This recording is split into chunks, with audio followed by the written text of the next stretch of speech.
Today we'll talk about the parable of the sower, diba? Last week we talked about the parable of the wheat and tares and tares, ano po? Tapos ngayon po pag-uusapan natin is the parable of the sower. So our text will be coming from Matthew chapter 13, okay? Yan po ang magiging text po natin lahat. Same yan po ng Mark 4, 3-9, yan ang mga cross-references na sinabi rin ni Mark. Tapos, yan din po ang yung parable of the sower also was mentioned by Luke, my cousin, ano? Luke chapter 8, verse 4-15 din po yan.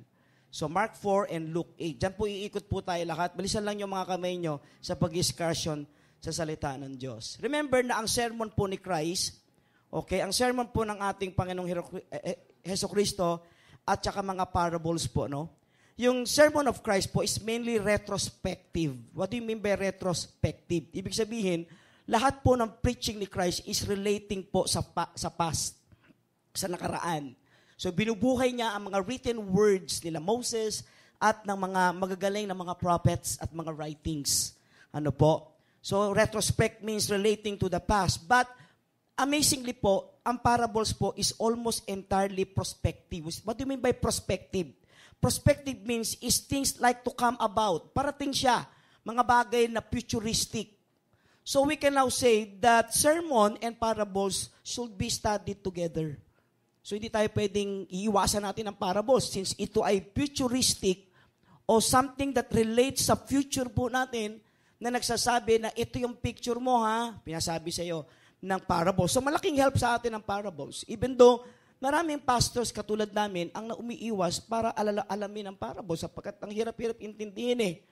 Kaya lang ang Bible ay nag-provide ng mga basic meaning ng Bible, ng parables o talinhaga upang bigyan tayo ng pagkakaintindi sa mga ito. Okay? So ngayon, ang kukunin natin is Matthew 13.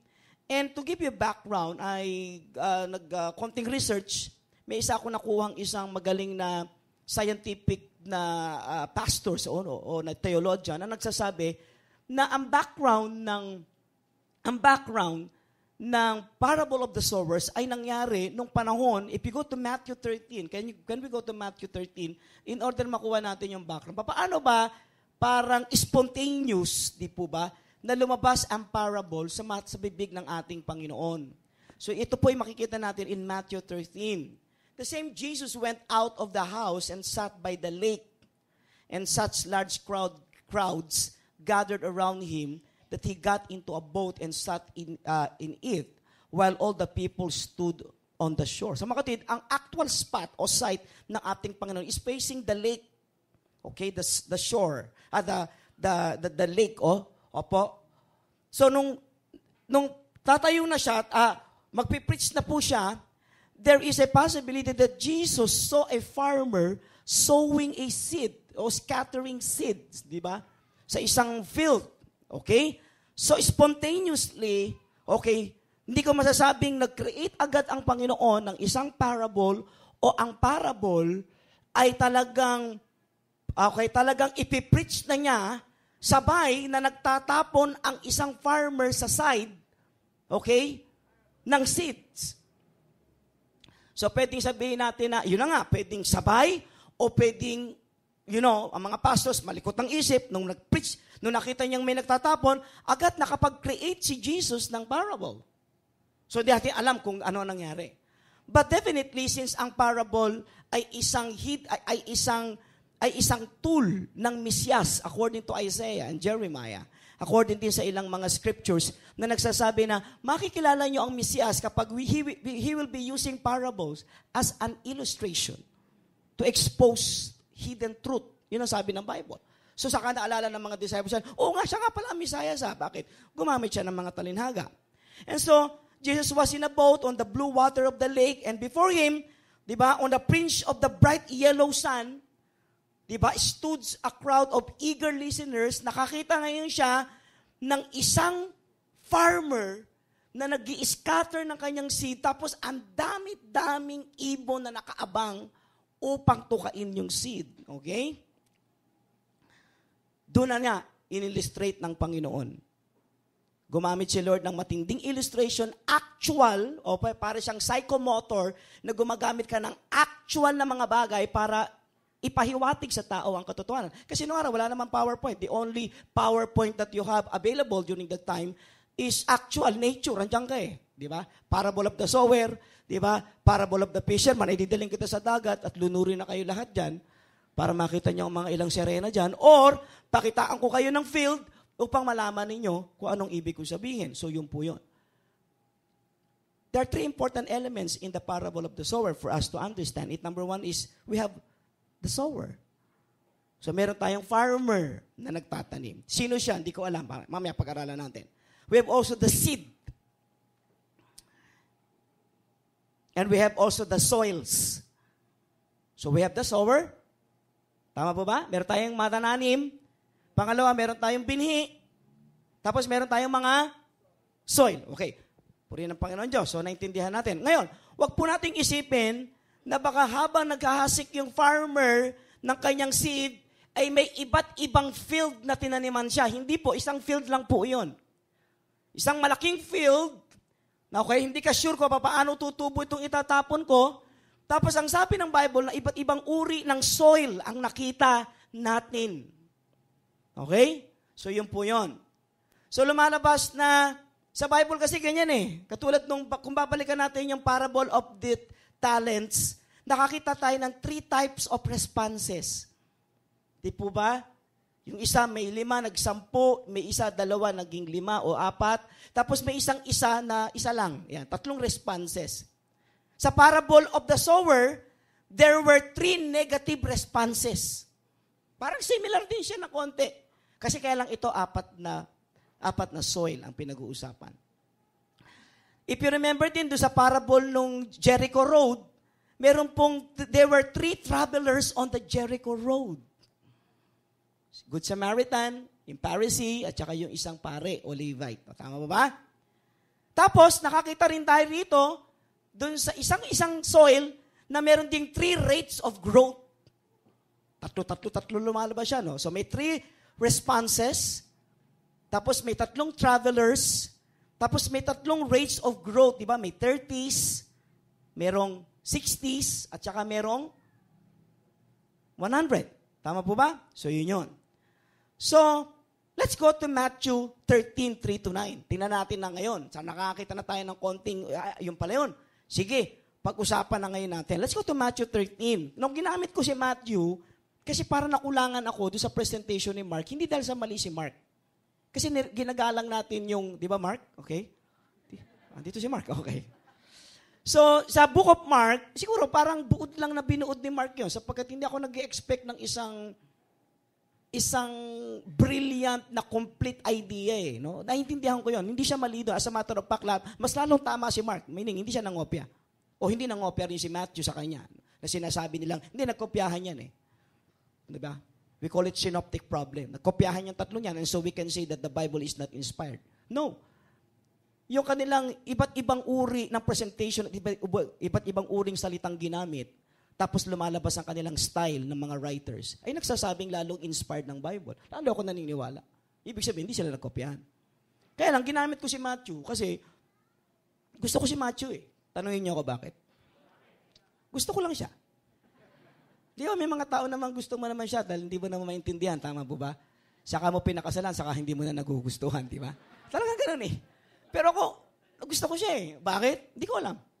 So, ginamit ko siya kasi meron ako nakita sa kanya na hindi nakita ni Mark at hindi nakita ni Luke. So, mamaya sabihin ko yun. If you will pay me 500 each, I'll tell you that. Okay? Okay. But anyway, okay lang din kahit wala na. Okay? So, let's go to Matthew 13, 3-9. Okay? Are you ready? Can I hear an amen for that?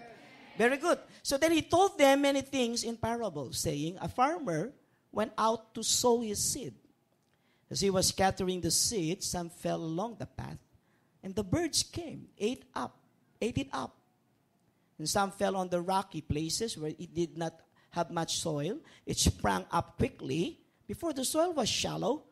But when the sun came up, the plants were scorched, and they withered because they had no root.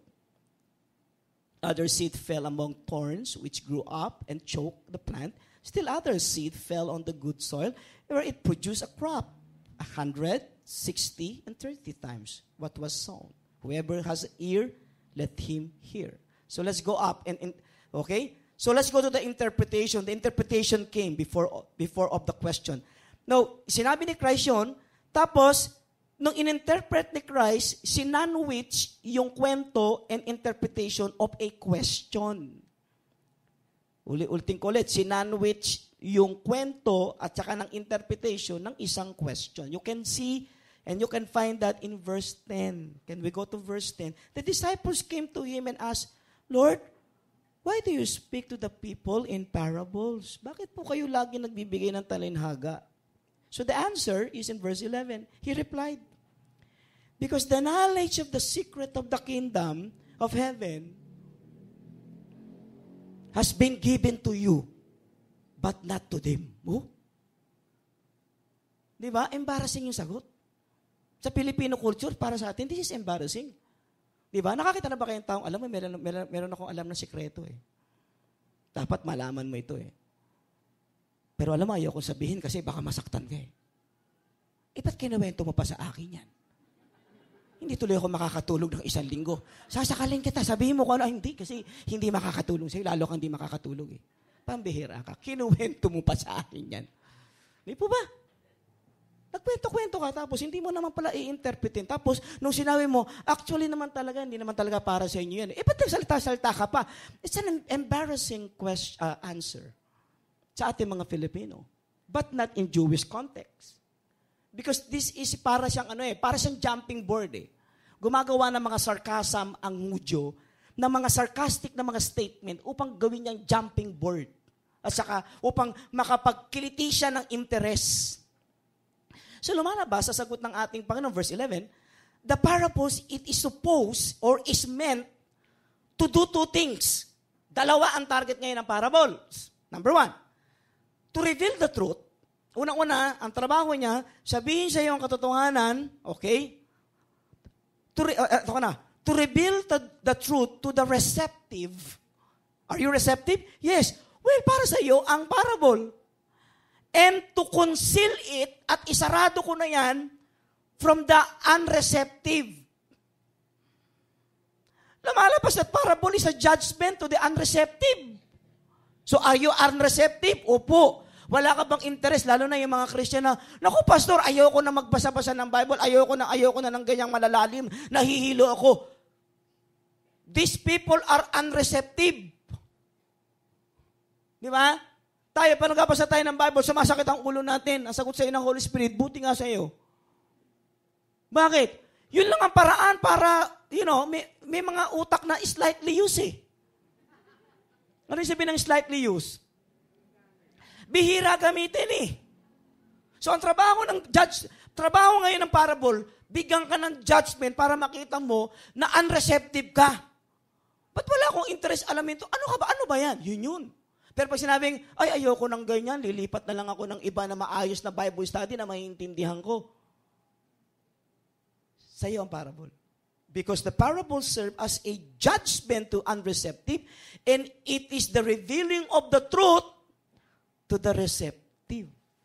So the question, are you receptive? Okay, di ba? So para sa inyo ang parable. Okay? So parable pala serves the double and opposite purpose of what? 2 bagay. Una, revealing, ilantad ko na sa iyo yung katotohanan, and number 2, concealing, sarado ko na sa iyo yan, para hindi mo na tuluyang maintindihan yan. Yun ang trabaho ng parables. Trabaho pala ng parables, malaman ni Jesus kung sino talaga ang kanya. Bagamat alam na niya, pero para malaman mo na hindi ka sa kanya. At malaman mo rin na, Lord, interesado ako. So nagtanong ang mga disciples, ano ho ba talaga yan? Sabi niya, para sa inyo yan. Hello? So here is the interpretation. Are you excited? Parang ako lang ang natutuwa eh. Tumantawa ako. Sabi mo sa katay mo, tumantawa ako. Naawa ko kay Pastor eh. Parang siya lang. Okay. 13. Matthew 13. Can you go to Matthew 13? Is the interpretation. 13 verse 18. So listen to them. So ulitin ko sinandwich siya ng tanong. So yung tanong serves as the bridge going to the interpretation. That's how beautiful the Bible is. The Bible provides interpretation or right interpretation. So listen, 18. Listen to them. To what the parable of the sower means. Listen carefully. When anyone hears the message of the kingdom and does not understand it, the evil one comes and snatches away what was sown in their heart. This is the seed sown along the path. The seed falling on the rocky ground refers to someone who hears the word, at once receive it with joy. Yung pangalawa, you receive the word. Receive it with joy. Oh, saya, ganda ng, tuwan-tuwa siya. But since they have no root, they last only for a short time. And when trouble or persecution comes before the word because of the word, they quickly fall away. The seed falling among the thorns refers to someone who hears the word. But the worries of this life and the deceitfulness of wealth choke the word, making it unfruitful.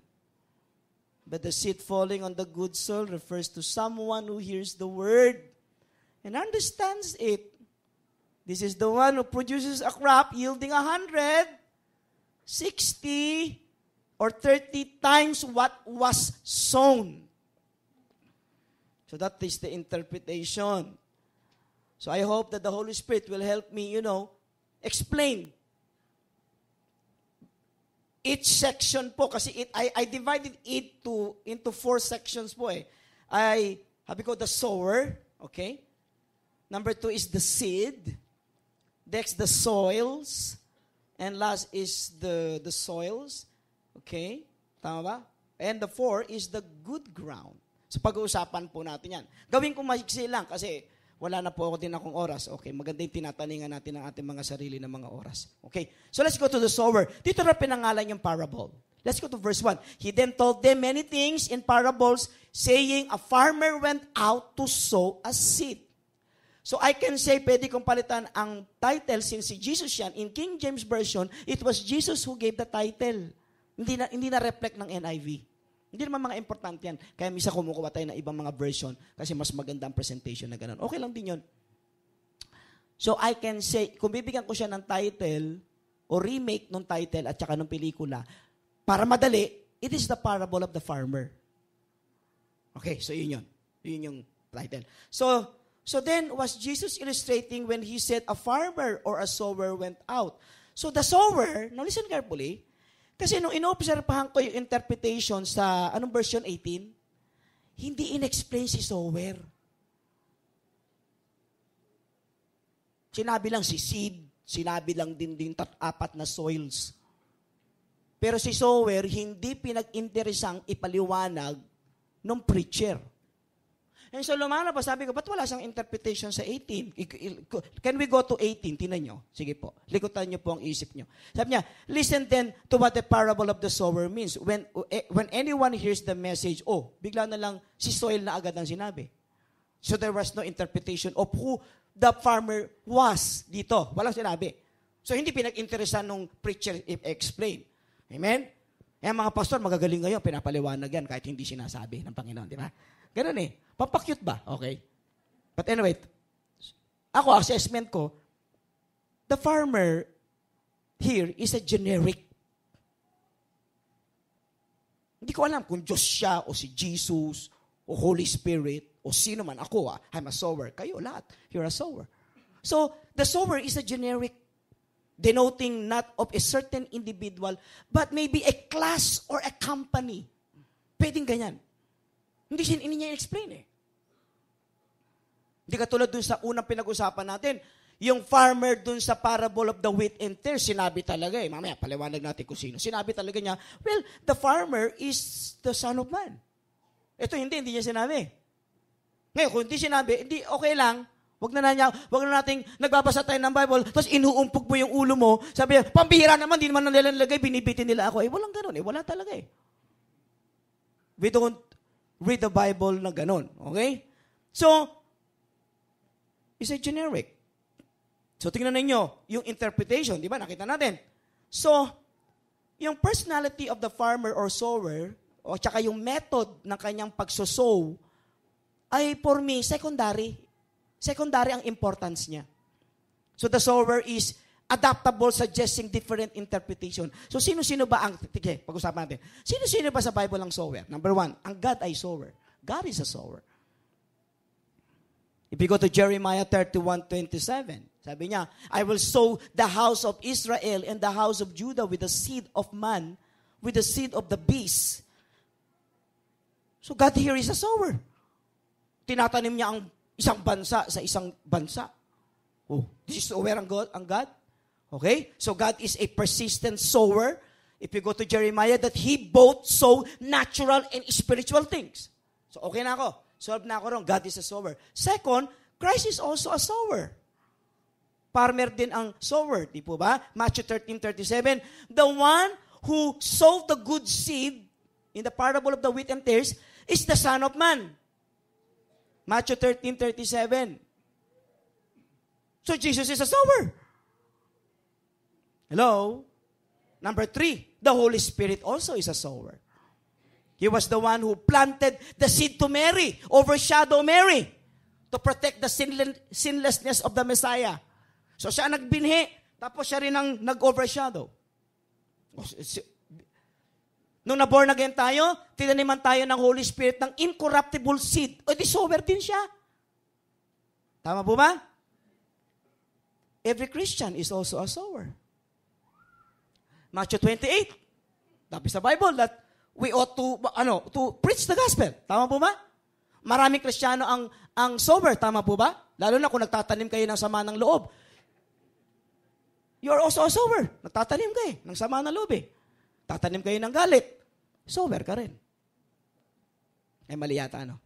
But anyway, okay. So yun lang. Joke lang. Acts 9:15, sabi ni Paul, Paul knew that he was chosen vessel for the sowing of the precious seed of the gospel into human hearts. Alam niya na siya ay magtatanim ng banal na binhi sa puso ng mga tao upang ito'y tumubo. So, 4. So, sino dyan? Di ko alam kung sino na dyan. So, we have God as a sower. We have Jesus as a sower. And number 3, we have what? We have the Holy Spirit as a sower. And lahat tayo. Tatanim tayo. Diba? So, the question is, what is the aim ba of the sower? Ayan. So, ang tanong, Pastor Manny, ano po ba ang mithiin ng sower? Now, remember this, na siguro mas magandang prangkahan na tayo. Yun naman, kaya naman siguro nagtatanim sa akin yan upang maka-ani naman siya balang araw. Di ba? Bakit kaya malapit itong lalaki na ito sa akin? Tapos lumalapit siya yung lalaki at nagtatanim sa iyo ng kagandahang loob, nagbibigay ng chocolate. Ano yung tinatanim niya? So mag-iisip ka, baka nanliligaw to, hindi lang nagsasalita. Nagtatanim siya eh.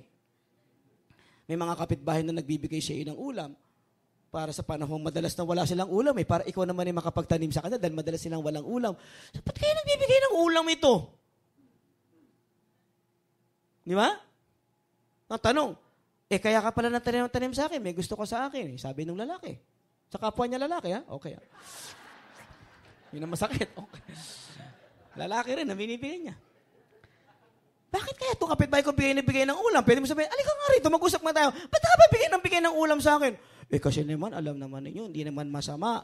Nabigyan namin kayo ng ulam kasi madalas namang wala kaming ulam. Tanong, masama ba na ang mutuin ng isang manananim ay umani? Hindi.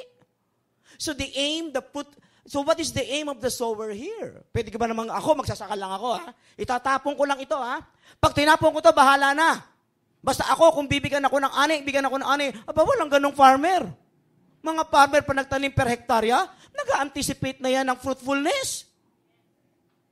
Meron ba namang farmer na bahala na lang kung saan to tumama? Basta ito, pitik bulag na lang ito. Sana, umani. Anong umani? Binuhos mo sa bubong ng kapitbahay mo, paano ka aani dyan? Nasira pang alulod dyan, tumubo doon yung mga ikaw ang salarin dyan. Hello? So what is the aim of the sower? Fruitfulness is the aim of the sower. to test the reception of the seed. Fruitfulness is the aim. So it is not bad, to anticipate fruit from what you have sown. Bakit? Farmer ako eh. Aani ako dyan. Kaya lang, wag naman akong umasa na ang lahat ng tataniman ko tutubo. Basta ang mahalaga, alam ko may tutubo dyan. Yun ang sinasabi natin. So bakit? Kasi ang fruitfulness lang naman ang aking gauge of yung receptivity or reception ng seed eh. Gaano kabisa ang seed ko at kung anong klaseng soil ang tinaniman ko, ano ang gauge ko? Basta itinanim ko? Ba hindi. Kailangan lumabas ang bunga. Kung yung spot na tinanim ko yung seed ayaw lumabas, ibig sabihin, may problema ang seed at may problema yung soil. Ano ba itong soil na to? Nung hinalungkat mo, andun pala yung ugat ng punong manggang malayo, doon na gumapang. Aba, hindi talaga pala ito mabubuhayan ng seed. So if there is no fruit, let's go to PowerPoint. If there is no fruit manifest, there has been no real understanding of the word. So, in the spiritual realm, nagtanim ako ng salita ng Diyos. How can I know? Simple, ang sinasabi niya ganon, if there be no fruit manifestly, there has been no real understanding of the word of God. Wala namang manifestation ng fruit. Ibig sabihin, hindi receptive yung tao. Yung binhi ay hindi namunga. So learning na sa atin itong mga ito. We must learn from the parable. Ano natututunan natin? That fruitless from a human standpoint, parang wasted ang work natin dahil nga may ilang bahagi na hindi namumunga. Okay, it may seem as if much of our work are wasted. Sabi nito, some hearers will never grasp the truth effectively at all. Ibig sabihin, kahit na anong tanim mo ng salita ng Diyos at ng kaharian ng Diyos, sa mga tao, merong tao na hindi papasok ang Word of God sa kanila. So ano pa natututunan natin? Na kahit na anong sipag natin at kahit na tatlo pa ang negative responses sa mga bagay na hinasik natin, merong ka pa ring tao na tutubo ang salita ng Diyos enough para sumaya ka dahil lalampasan nila yung tatlong negative responses na hinarap mo. So I'll preach the gospel. So I can now define that good news is bad news to those who will not receive it. Given na yun. And good news will remain good news to those who will receive it gladly in their hearts. So what is good news then? Good news is both good news and bad news. So yung iba, mati-discourage, Pastor, ba't nung ganun, nag-alaga kami ng tao? Di po ba? Ang hirap-hirap. Pero nung yumaman lang yung tao, pambihira, bigla na lang kami tinahapon, tapos hindi na namin nakita. Bakit ganun, Pastor? Inalagaan namin itong tao na ito pagkatapos nagkaroon ng problema. Tapos nagkaroon ng emotional breakdown at namatay. Ano nang gagawin ko? Inalagaan ko yan. Ang daming ganyang kwento.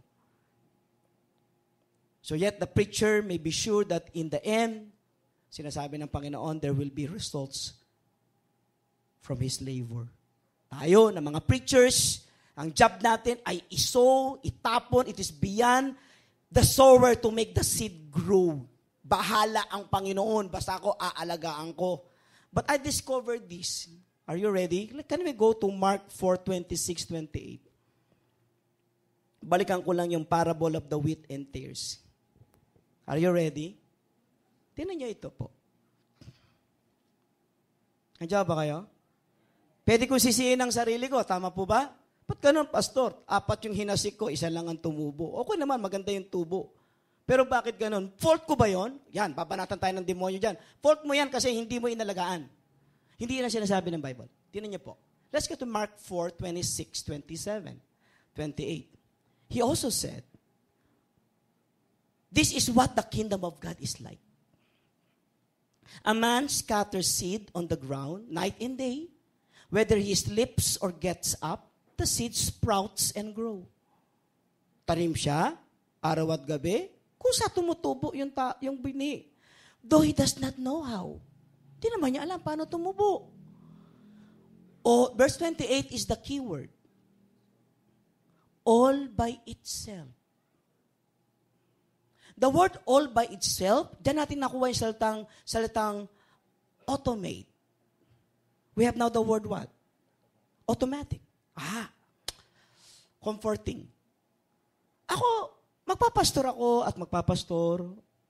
Alagaan ko ang tao. May mawawala, sisisihin ako ng tao. May lalago, sisisihin pa rin ako ng tao. So whether hindi lumago o lumago, sisisihin ako ng tao. Pero hindi ganun ang sabi ng Bible. Ang sinasabi ng Bible, na minsan ang binihi ay lumalago all by itself. Ibig sabihin, may participation yung tao na nakareceive ng word, na mapalago yung word sa kanya kahit na alagaan siya at i-cultivate ng farmer. Na kahit na magaling ang pastor, kaya ako lumago. Kasi yung pastor namin magaling, maalaga, mahilot. Hindi. Pwedeng ganon, pero hindi lahat ganon. Kaya siya lumago because yung tao, all by itself. Na yung tao talaga, nabaliw kay Lord. Na dumayb sa walang tubig. Walang tubig, dumayb. Tapos nalunod. Yun na, mabigat. Nakakita na ba kayong tao na walang tubig, nalunod? Nakama? So the seed, sabi rito, the seed is growing secretly. According to other version, secretly, by itself. And so sometimes, we cannot blame pastors. Because you are not growing. The reason why you are not growing, because you do not want to grow. Tapos pag nagkasala ka, nagkamali ka, kasi naman ng Diyos, hindi naman ako inaalagaan Sakaling kita dyan. Hindi mo na nga ako pinupuri sa growth mo. Nung bumaksa ka, ako pa sinisisi mo.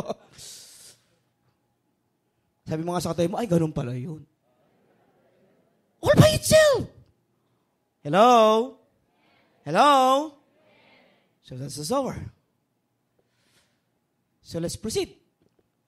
2:45, tapos na tayo dito. All by itself. Automatic. Ilan dito ang medyo nakakuha ng konting understanding, taas ng kamay. Ilan dito hindi alam kung ano nangyayari dito. Ano ba nangyayari, Pastor? Ano ba topic? Okay. Now let's go to number 2, the seed. The seed. We have now the sower. Number 2 is the seed. The seed is twofold. Dalawa po itong seed. Number 1 is the word of the kingdom. Matthew 13:19. May kaibigan ako nagpipreach ng kingdom nag-comment ako sa kanya sa FB. Sabi sa kanya, pare, sabi ko gano'n, what do you mean by kingdom enforcers? Yan ba ay relating to the word of the kingdom? If that is relating to the word of the kingdom, ano ibig sabihin nun? Ano ba? Are you preaching another gospel? The gospel of the kingdom? Or the word of the kingdom? So, hindi na siya nag-reply. Di ba? So, ano pa talaga itong kingdom? Kasi yan ang isang mga paboritong word ngayon, kingdom Di po ba? So, the word of the kingdom, Matthew 13:19, dalawang fold ang pangalan. Number 1, pinangalanan ni Jesus na itong parable ito is the word, the seed daw is the word of the kingdom. Ang salita ng kaharian. Sa makatid, kung ang isang bansa ay galing sa France, ang kanyang salita ay? ISIS. Okay. Paano nangyari yan? French. Tama ba? Lagyan mo ng price. Okay. So number 2, another word niyang word of the kingdom is the message of the kingdom. But another name for the seed is the word of God. Yan, dalawa. So sinasabi niya, message of the kingdom, tsaka word of God. Kaya nga tinatanong ko, ano ba ang message mo? Yan sinasabi yung conference. Ano ba ang laman ng message niyang conference mo ng the kingdom enforcer or message of the kingdom. Ayan, sabi ko sa kanya. So, hindi na siya nag-reply. Siguro nag-research pa siya hanggang ngayon. Okay? So, dalawa lang siya, magkapareho. Word of the kingdom, the message of the kingdom. Or the word of God. Or the gospel of the kingdom. Sabi ng Matthew 24. Pare-pareho lang siya. So, lumalabas that the full gospel na word of the kingdom, salita ng kaharian, at ang mensahe ng kaharian o ang salita ng Diyos is the gospel.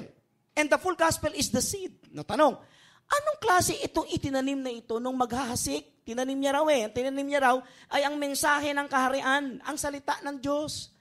Ang mensahe ng kaharian at ang salita ng kaharian o ang ebanghelyo ng sa kaharian. So, isinabog daw niya na ganyan. Okay? So, unang-una, okay, praise the Lord. Unang-una, the full gospel is the seed. And so, if you go to 1 Peter 1:22-25, sulat na lang po nyo, ang sabi, the living and the incorruptible seed of the kingdom. So ang itinanim niya ay isang buhay at saka isang binihi na hindi nabubulok. Yun ang sabi ng Bible, 1 Peter 2:25. Another, yung itinanim daw niya, Romans 1:16, is the powerful and soul-saving word. Yung hinasik daw niya ay isang makapangyarihang binihi na kapag ang tao receptive, siya po ay maliligtas. Sinabog niya na ganon. Ayan. Okay? Number 3 is a heavenly and divine word. Isaiah 55:10-11. So ang sinabog niya ay ang makalangit at ang banal na salita ng Panginoon. Ang bira. Ito na pala yung sinabog niya. And last, okay, meron pa. Isaiah 40:8. The immutable, everlasting word of God. Ang hindi nagbabago at ang walang hanggang salita ng Diyos. So we have living, incorruptible, powerful, soul-saving, heavenly, divine, immutable, everlasting. Another, James 1:17, engrafted and able to save. Sabi na engrafted, na pag sinabog ko ng gayon, pinagdidikit-dikit niya yung mga dapat ipagdikit-dikitin. Tapos ang sinasabi niya ganoon, at may kakayanang magligtas. Powerful, immutable, everlasting, soul-saving, incorruptible, living, buhay. And amazingly, ang sabi sa Bible, the seed is the Bible. And the Bible is Christ. The seed is Christ. And so the seed is not only from Christ, but the seed mismo is the living word of God, and that is Jesus Christ. Kaya pala hindi sinabi ng Bible, nung parable of the sower na yung nagtanim ay si Jesus. Hindi niya sinabi, the Son of Man. So I can say the seed is not only from Christ, but it is Christ. Because Christ is the living word and the written word. Basta ako sa seed. Makadit. Masasayang ba yung seed? Sabi sa Bible, ay hindi masasayang sa salita ng Diyos. Hindi ganun ang kwento. Alam nating may mga tao na itinapon yung seed. Binaliwala yung seed. Hello? Hello? Let's go to number 3. Let's go to the soils. Now, sino yung soils? Sabi rito, there are different soils to which the parable call attention. At makikita natin yung outstanding features of the soil. So attention is focused. Pag pinag-aralan mo yung parable of the sower, attention focus not on the sower, but on his seed. Nor on his seed. Hindi yun ang focus ng camera. But on the soil and its reaction to the what was sown. So pag nakita mo yung camera, hindi nakapokus ang camera dun sa sower. Hindi na focus hindi rin masyadong pinokus ang camera dun sa seed. Given na yung seed, power talaga siya eh. But the seed sowed, nakita natin dito, that the seed sown in all 4 soils, 4 na klase ng lupa, was the same. So hindi siya pumokus, pare-pareho lang siyang salita. Diba? Namely, the proclamation of the word of God to the kingdom of God, which is the language of the kingdom. So I'll give you the second title. Probably, the best title of the parable of the sower is the parable of the soils. an alternative title. Bakit? Kaya naman natin sinabi na parable of the sower, yun ang sinabi ni Jesus. Yun ang title na sinabi niya. It was Jesus who gave that title. Pero siyempre, hindi naman nakaipit lang po ron sapagkat binababasa tayo ng Panginoon at yun naman ang gusto niya eh. Ikaw, ano gusto mong title dyan? So kung tatanungin ako, sa dahil lang, Panginoon, total ako naman ay involved dyan, pwede bang ilagay ko yan sa title sa sarili ko? Ano bang gusto mong title? May lupa kami yung mga lupa. Taas ang mga kamay na amoy lupa, taas ang kamay. O wala nagtaas, okay. Kami yan eh. So the best title is the parable of the soil. Tayo ang lupa. So the soils are different states of the heart. And different reaction to the gospel and to the word of God. And different ugali and different galaw and kilos inside the kingdom of God.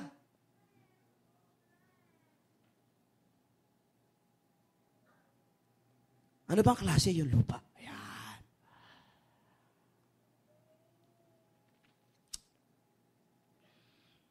Number 1 is the wayside hearer. The wayside hearer or the hearer, pag binigyan natin ng ibang salita ito, the wayside hearer is the hearer with a closed mind. Close yung mind. Sarado yung isip. Binihinaan siya ng salita ng Diyos pero sarado ang isip. Ito yung mga taong they receive the message of the kingdom pero they receive it by the ear but not by the spiritual ears which is the heart. Ang puso ay nakikinig. Ang puso pala ay may tenga. So nakinig siya sa salita lang niya as outward, yung tenga talaga ng tenga. Ay, hindi ko naintindihan, ha? They receive the message by the ear, but no life ensues. Walang pumasok na buhay. So the seed is on the surface, but not in. So nung tumama yung seed, nasa surface lang siya, matigas yung lupa eh. Tumama na ganon, hindi siya nakasink in. Ayan. So kakaiba ang understanding ni Matthew dito compare kay Mark and Luke. Tingnan natin na sabi ni Mark tungkol dun sa bakit hindi namunga at tinuka ng dyablo. Ayan. Let's go to Mark 4:15. Some people are like the seed along the path where the word of God is sown. And as soon as they hear it, Satan comes, takes away the word that was sown. Ito yung mga tao na ang binhi ay naitanim sa lupa nila, at yung lupa nila ay along the path. Yun ang nilalakaran ng tao. Tigas na. Kada lakad ng tao, basa, tapos titigas na siya. Okay? As soon na narinig nila ang salita ng Diyos, immediately dumating si Satanas, tapos tinuka yung salita ng Diyos. Hindi sinabing kinain, basta tinuka lang. Luke 8:12. Iba rin ang tingin ni siguro ganun din ang tingin ni Luke. Sabi ni Luke, those along the path are the one who hear the one who hear, and then the devil comes and takes away the word from their hearts, so they may not believe and be saved. Ba, maganda na. Nilagay na niya na salvation. Sabi niya, ito yung mga tao na nasa daanan, na narinig nila ng salita ng Diyos, dumating ang demonyo, tapos ninakaw ang salita sa kanilang puso upang hindi sila maniwala at gayon hindi sila maligtas. Uy, iba presentation ni Luke. Kaya ako nag-stick kay Matthew. Gusto ko si Matthew. Kasi ganito ang rendition ni Matthew. Pagkat si Matthew ay may kakaibang understanding bakit tinuka ng demonyo. Are you ready? Matthew 13:18-19. When anyone hears the message about the kingdom and does not understand it. Yan ang kakaiba niya. Doon sa dalawang sabi, anyone who hears the word of God, immediately the devil came, took away the word, but not Matthew. Since Matthew's theme is the kingdom, He presented the greatest problem of the kingdom. What is the greatest problem of the kingdom? Understanding. Hindi ka nakakaintindi. Hello? Kaya sabi niya, anytime, binibinihi, tinatanim ang binihi ng salita ng Diyos, at hindi mo naiintindihan, saka dumarating ang demonyo. Doon sa dalawa, nung itinanim, dumating na ang demonyo. Kay Matthew, hindi, sabi niya, hindi ganun sabi niya. Sabi niya, kaya dumating ang demonyo, hindi mo naintindihan. Tanongin yung katabi mo, naiintindihan mo ba si pastor? Ayun, dumating ang demonyo. Hello? Are you still with me? Paano? Nung pinipreach yung salita, ay ayoko ng ganyan, nahihilo ako sa ganyan, wag tayo rito, ayoko niyan. Ayun. Yan yung mga tao na walang ka-effort. Mag-sink, lumalim, ayaw mag-dive. Kapatid, wala akong malalaking isda sa mababaw na tubig. At kapag ang isda nasa mababaw ng tubig, maniwala kayo na lason yun, papunta na talaga lahat doon yun. Huwag mong kakainin yun, lason yun. Pag nakakita ka ng balyena na nasa shoreline, nilason yun. Andiyan ba kayo? Andiyan ba kayo? So difference, what's the difference? The difference is, sabi nito, does not understand it. The seed is on the surface, but not in. So these are hard surface soul. Mga matitigas na mga kaluluwa. Na hindi talaga magbibigay ng effort, lumalim sila kay Lord. Nahihilo na sila. Nag-aalam na sila ng direksyon. Pero the moment binigay mo sila ng direksyon, ay malayo, ayoko niyan. Ayan. Maraming ganun. At once, ganun tayo. Ako ganun. So wala silang spiritual perception. Ang tawag dyan, lack of depth. Walang lalim. Ito yung mga taong ayaw ng depth. Kaya sabi sa akin ng isang tao, Bishop, lately po, lalalim ng mga salita niyo sa Sunday Fellowship, hindi ko maintindihan ng tao yan. Naku, sabi ko, ang church namin, ginawa ko na ang lahat. Sumir ko na ako, kumain na ako ng manok na buhay. Maniwala ko kayo dyan. Hindi kayo lalalim kasi pag ayaw ko lumalim. Andiyan ba kayo? Kasi hindi namin naintindihan eh. Hindi mo lahat naiintindihan agad. Pero naglalagay ang Word of God ng interest in order lumalim ka. Ayaw eh.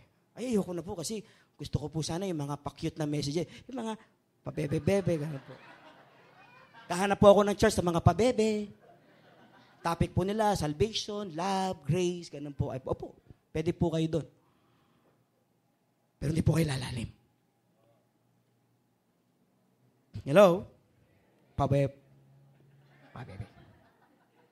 Kasi ayaw nilang mahirapan makinig. Hello? The truth is trodden down by the wheel of traffic. What do you mean by wheel of traffic? Dinadaanan ka lagi traffic dun O yun. So yung tao na mga ito, dinadaanan sila ng mga tao. Kaya pag dumaan ng aldab, dadaanan sila ng aldab. Dadaanan sila ng lahat sila dadaanan, lahat sila. Hanggang sa tumigas ng tumigas. Ba't tumatawa kayo? Oo, daanan sila niyan. Dadaanan siya. Hindi masama naman yung matawa dyan ako. Nanonood ng misis ko dyan Nakuha niya sa Canada. Pastor Bong, nakuha niya yan sa Canada. Nagulat siya sa Canada. Papapatawa ng tawa yung mga tao. Nung sinilip niya, nag-aaldap. Ayun, tawa siya ng tawa hanggang ngayon. Okay naman yan, di ba? Pero problema, yung effort to dig the scripture, yun yung wayward. Ayaw na. Ayaw ko niyan, pastor. Kasi bakit? Nasa instant coffee, instant noodles. Di ba? Rice mo instant. Lahat instant na Pati nga marriage, instant Wala na. So, hindi nakabaon yung word because the heart is like a highway. The surface is hard and nothing can make an impression on it. Highway na siya Dinadaanan-daanan siya ng tao Lahat ng mga dumaan dyan, wave, in any movement, dinaanan siya ng dinaanan. So the seed cannot penetrate, even germinate. Therefore, the bird's agency of the wicked one snatched that word away from him or her. Yung hand, crush up. Ang problema, yung walang ka-effort, yung bang thoughtlessness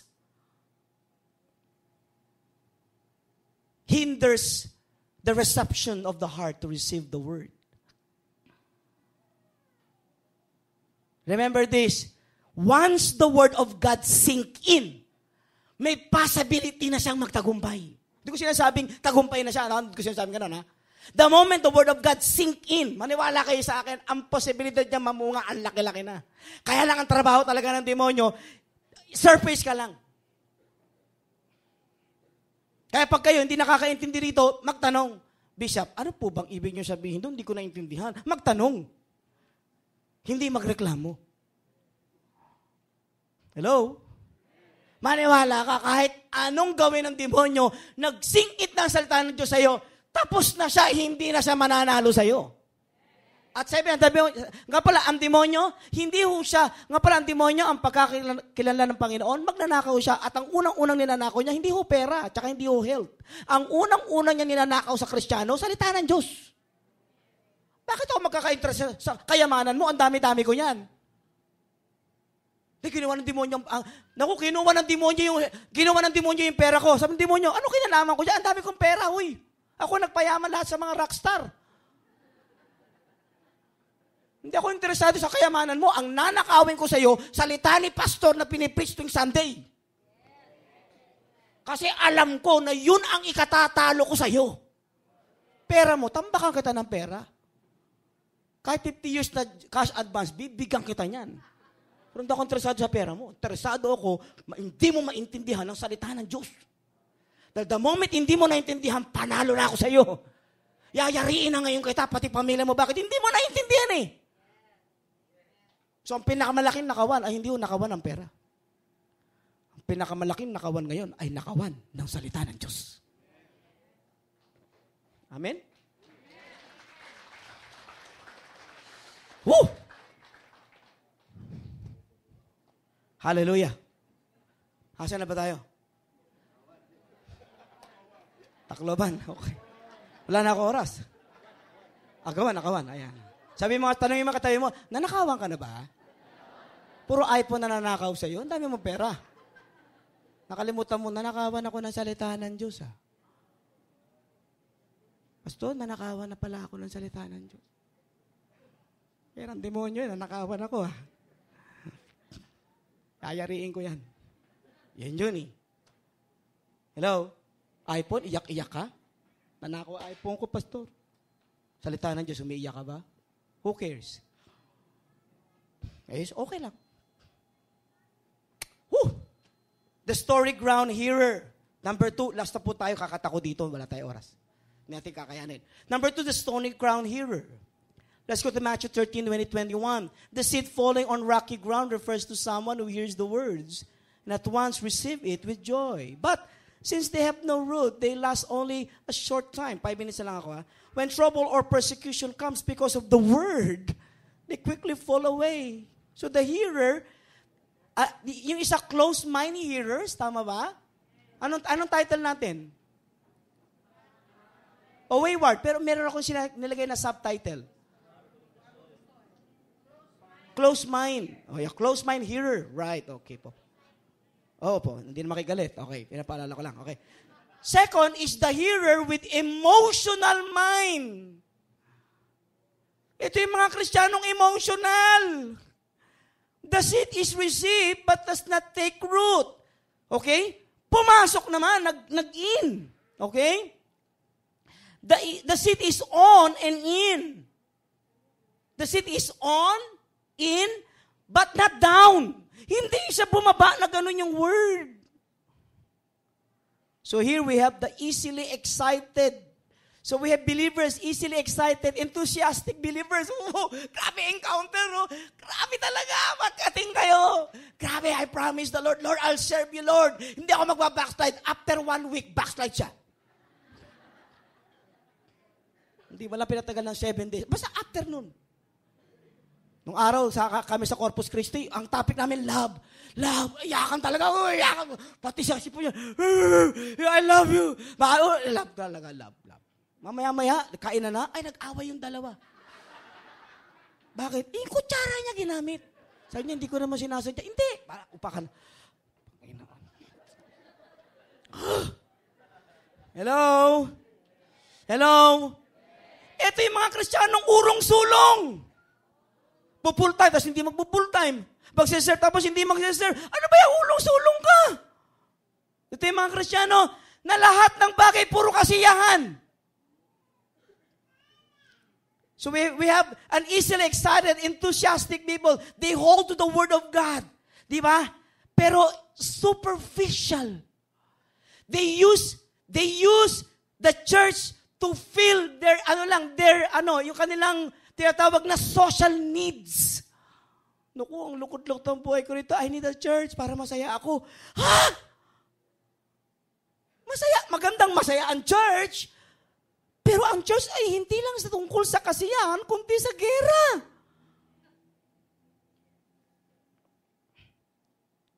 The faith is thin surface. Such people do not know what it is to be born again of the incorruptible seed.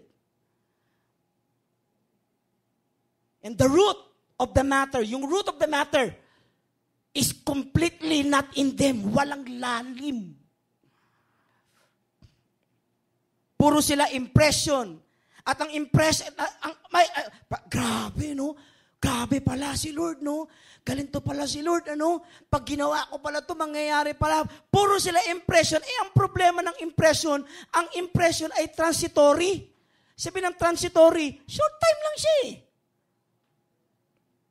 Kaya sabi nito, and when temptation and persecution arise, sabi ng Bible, sabi ni Jesus, the man quickly backslide. Why? Because hindi siya nakapenetrate. Bakit? Dami-daming bato. Nung tinanim siya, ito yung bato, ito yung bato, ito yung bato, sa ilalim may bato, makakasurvive naman siya, pero ang only way niya is to go down. Kunin niya yung pinaka-fertile na soil. Binarahan siya ng bato sa ilalim. Whew. Are you still with me?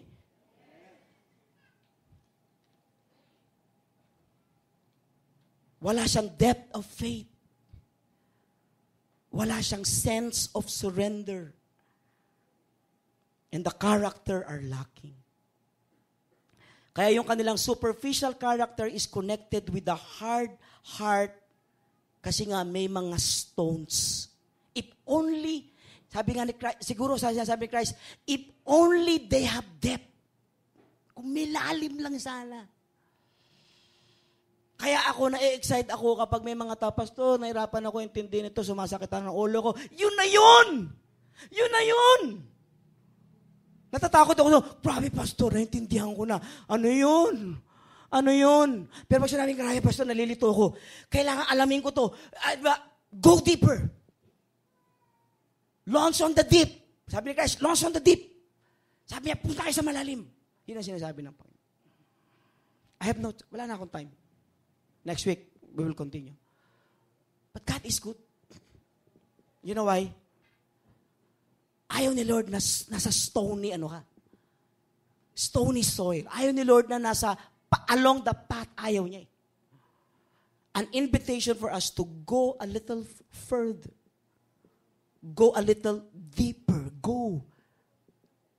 Diba? Launch yourself into the deep. Sige na, pasok dito. Yun ang sinasabi niya. And this is, I think, the best lesson that we can learn here is first is to diagnose the condition of our heart. What kind of heart do you have right now? Will help you. Will help you. Tutulungan ka nito, malaman na, saan ako pwede? Saan ko ilulugar ang aking sarili? God is not yet finished with us. The best is yet to come. But the interest to grow, Lord, hindi ako pwede. Your greatest enemy is not Satan. The greatest enemy of a believer, diba, is lack of depth. Maniwala ka, maninisi ka lang. Maniwala ka, magkakahiwalay lang kayo mag-asawa. Maniwala ka, magkakasira-sira lang kayo ng mga kamag-anak mo. The moment hindi ka naglalim. Because pa naglalim ka, maniwala ka sa akin, hindi ka na kayang hawakan ng demonyo.